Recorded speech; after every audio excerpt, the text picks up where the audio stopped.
congratulations for Spirit Halloween, the movie. Thank you. Much.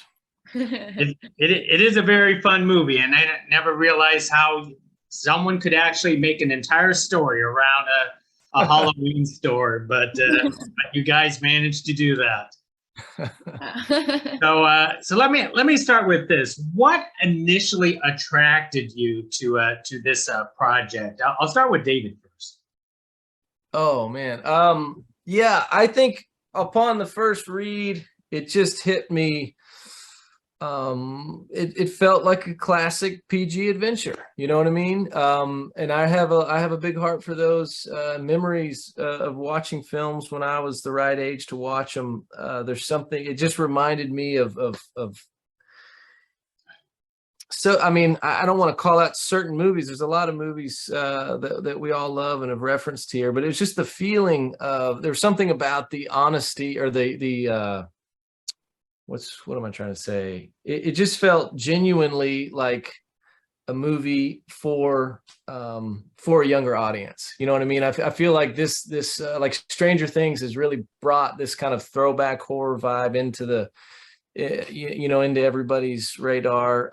But Stranger Things is made for adults. It's made for our nostalgia. You know, it's like it's about kids, but it's really for us.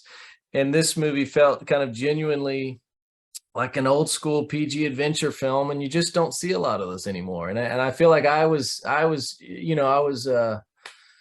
still young enough in the 90s to be renting movies at Blockbuster and taking them home, and I don't know, it just felt, it made me feel good in that way, and I was kind of excited about trying to tackle a movie that was for a younger audience, because I feel like if a younger audience can really find a movie that, if they feel like it's for them and they latch onto it and enjoy it, that'll be an experience, and that'll be something maybe they grow up with and show to their kids when they're older. And there's just something about the way you watch movies when you're younger that's different than the way we all get a little more cynical and a little bit more fine-tuned on our taste and everything as we get older. And so just this felt genuine in that way.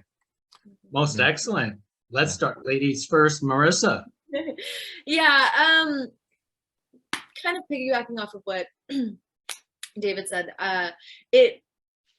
reading the script just felt nostalgic in a way. I think we said earlier that the market for just like family-friendly, purely kid fun PG Halloween movies is far and few between these days.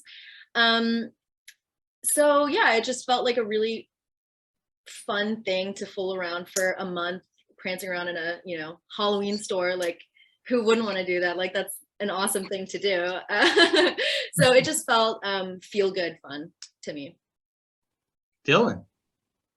Yeah, so I have to backtrack to what David said. It just felt really nostalgic, and it just reminds me of those movies I would watch as a kid that would have the right combination of scary but also funny, and it just felt really fun to do, and just overall it was a really great experience. And looking back at the script, it felt right. It was, like I said, the right combination of funny, scary. It was fun, and it just felt really nostalgic.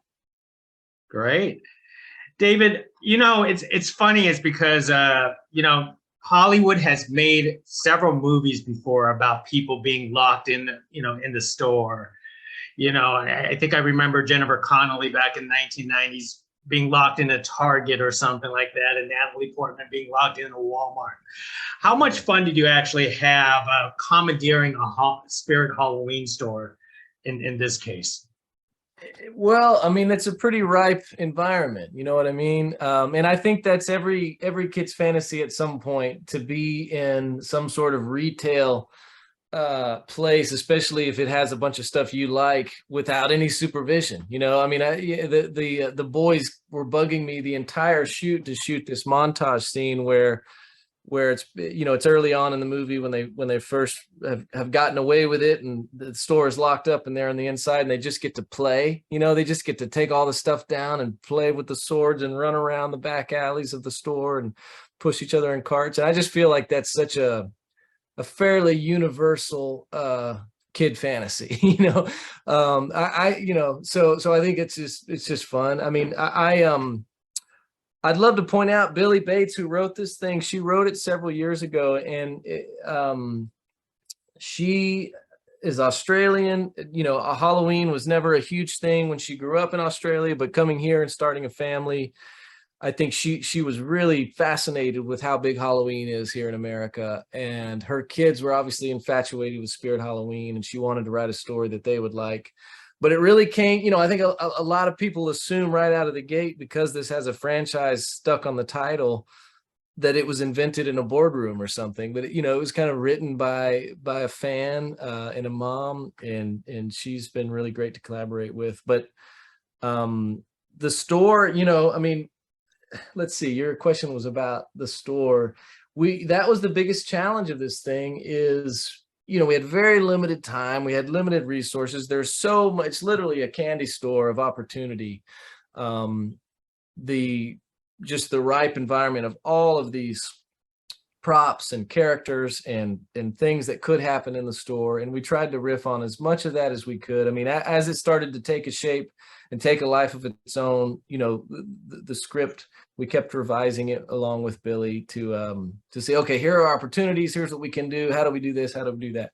And I mean, it was much, I could think of worse places to be locked in and try to make a story out of. I'll tell you that. It was the location certainly brought a lot to it. And we were in a dark store for days, and the monsters kept moving around. People would walk around the corners and get freaked out by something, or something would give you I'd see something across the room that give an idea for a shot. It was that type of environment. So a lot of fun. Well, then let's ask the cast this. How much fun did you actually have inside that Spirit Halloween store? And was there something that you wish you would have done? I'll start with Dylan first, because I feel like you spent the more time than Marissa in that store. Right. So initially walking into the store, it was crazy because it was a lot bigger than what I expected. I'm pretty sure they made a Toys R Us into the Spirit Halloween store. And just walking inside was just kind of like everything you could possibly imagine in a Halloween store. And having all those props, being able to sword fight with, Donovan and Jaden, and having all the masks, all the costumes, all those little Nerf guns and all those cool things you can do, and all those little secret rooms, it all just kind of felt like a childhood fantasy just coming to life. And it was a lot of fun. Yeah. I mean, even when we weren't filming, there was just so much to do there. And it was just, everything about it was just cool. Yeah. What about for you, Marissa? Because, technically you came into the story a little bit later, but did you have a chance to have as much fun as everybody else did? Absolutely. Sorry, Mike wants to join us. No, I think everybody in the crew and the cast had an awesome time, fooling around the store, playing with the props. I mean, I know that in between takes, the boys were sword fighting with one another. It took David quite a few times to get them to actually focus here and there. But generally, it was just a really cool environment to work in, oh, cool, I get paid to, mess around with Spirit Halloween stuff all day. Like, that was awesome. Plus, while the boys were filming and I, had to, be backstage or whatever, stay afterwards, I have had a couple of days where I spent at least 12 to 14 hours just hanging around in a Spirit Halloween store, which for my inner child was, awesome. I've always loved this store, so just generally pretty cool. David, I'm curious, did Spirit Halloween donate some of those props, or did you guys actually have to purchase them before destroying this? Yeah, no, the partnership with Spirit Halloween was an interesting one, because the project was greenlit, and we it was like, okay, this is going to happen, and we jumped into casting and location scouting before we were officially working with Spirit Halloween. And so we were at a fork in the road, like, okay, we're either gonna be able to make this work, or we're going to have to create our own store environment for the movie, and it'll be a different store, or it'll be a generic store, something that's created for the story. And when we started, they were immediately like, whoa, what is this? They had no idea all this had been happening, and they were immediately attracted to the project. But it just took a lot of discussions and hand-holding to get everyone on board with what we were doing. I mean, their first instinct was like, okay, we're making a Spirit Halloween movie, so we need to get you like the best store ever, like our flagship store in New Jersey. We need every single thing this has to be like the best possible version of Spirit Halloween that exists. And it had to get kind of explained, well, this, in the story, they come across this abandoned building that has a store move in overnight, and it needs to be a little sketchy and not perfectly clean. And we have to kind of lean into that. And that took a little bit of just conversations, really. But once they got on board with us, they were very much, you could tell they're just people that love Halloween, and they love the idea of this movie, and they really were great supporters. I mean, we had to cast monsters based on animatronics that we could turn into a costume, because we were limited to that. We knew we weren't going to be able to CGI monsters.